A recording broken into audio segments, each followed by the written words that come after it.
Quand vous essayez de calculer ce qu'on appelle le facteur de risque associé à la fréquentation des bars et des restaurants, est-ce que c'est risqué de fréquenter les bars et les restaurants dans le fait d'avoir ou pas le Covid? Eh bien, vous vous rendez compte qu'il n'y a pas de facteur de risque associé. En fait, il y a une incohérence majeure qui est de dire qu'il y aurait effectivement un risque de fréquenter les bars ou les restaurants, et quand vous refaites après le calcul derrière, vous vous rendez compte que fréquenter les bars et les restaurants, en revanche, n'est porteur d'aucun risque. Ça veut dire qu'il y a une contradiction majeure dans les chiffres qui sont présentés et qu'on a essayé de vous empêcher de reconstruire ça en introduisant artificiellement des non-réponses, en fait, dans la question des bars et des restaurants. D'accord, le « et », oui, exactement. Le « et », ET par rapport au « ou ». Et alors,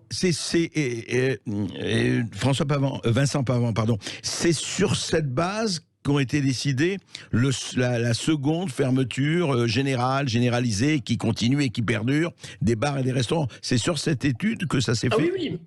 Tout à fait. Et Castex dit très bien, vous avez repassé le passage que moi, effectivement, je suis allé chercher, et donc qui dit, mais au fond, Sonia Merveau pose la question, mais est-ce qu'on est vraiment sûr, effectivement, que scientifiquement parlant, il y a des résultats qui disent que, effectivement, dans les bars et les restaurants, il y a des risques élevés de transmission? Et Jean Castex dit oui, alors il y en a à l'international, et puis de toute façon, nous avons cette étude par le professeur Fontanet qui montre scientifiquement, et il dit, pardonnez-moi, pour une fois que le bon sens rejoint la science, ou la science rejoint le bon sens, eh bien, effectivement, on peut affirmer sans se tromper qu'il y a un risque à fréquenter les bars, les restaurants dans la transmission du Covid. Or, cette étude ne permet absolument pas de déduire ça. La seule chose que vous pouvez déduire de cette étude, c'est qu'elle est complètement incohérente dans les résultats qu'elle présente, et qu'en plus, ces résultats, on les a bidonnés pour essayer de masquer cette incohérence, en fait.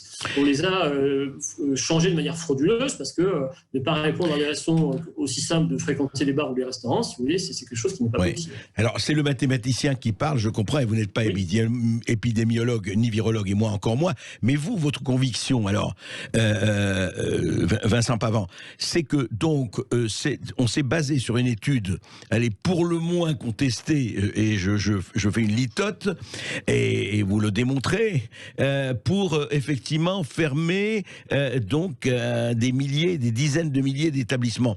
Vous, votre conviction intime, c'est que ce n'est pas là que se passent les clusters et la contamination? Non, en tout cas, sur la base des chiffres qui sont présentés, c'est sûr qu'on ne peut pas l'affirmer. Mais en plus, on avait déjà, effectivement, à Marseille en particulier, des travaux des marins-pompiers de Marseille qui avaient effectivement fait des relevés de virus sur les surfaces. Donc, ils étaient allés dans plusieurs types d'établissements. Donc, il y avait eu les supermarchés, les restaurants, les bars, les stations-service, etc. Et ils avaient démontré donc qu'il n'y avait aucune trace de virus sur les surfaces qui étaient prélevées dans les restaurants, dans les bars.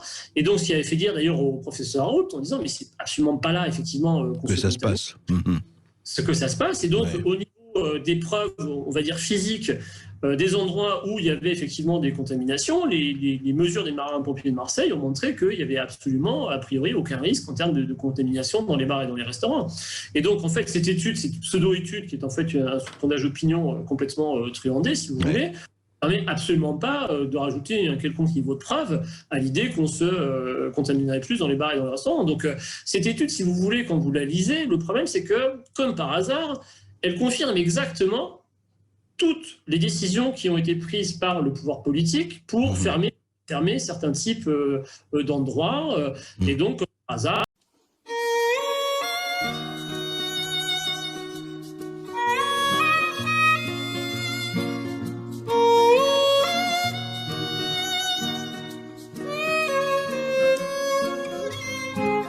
oh, mais dis-leur que l'on s'aime, dis-leur que ça nous fait du bien. En quoi cela serait-il un problème? Nous nous tenons par la main. Oh, mais dis-leur que l'on s'aime, dis-leur que ça nous fait du bien. Non, nous ne sommes pas un problème, nous sommes le monde de demain. Dis-leur que c'est ainsi que naissent les colombes. Dis-leur que c'est ici que commence le nouveau monde. Dis-leur nos cœurs qui s'ouvrent quand le monde s'isole. Dis-leur qu'on se retrouve émancipés des camisoles. Dis-leur nos corps qui vibrent, nos notes de musique. Dis-leur à chaque pas de danse sur la place publique. Oh mais dis-leur que l'on s'aime.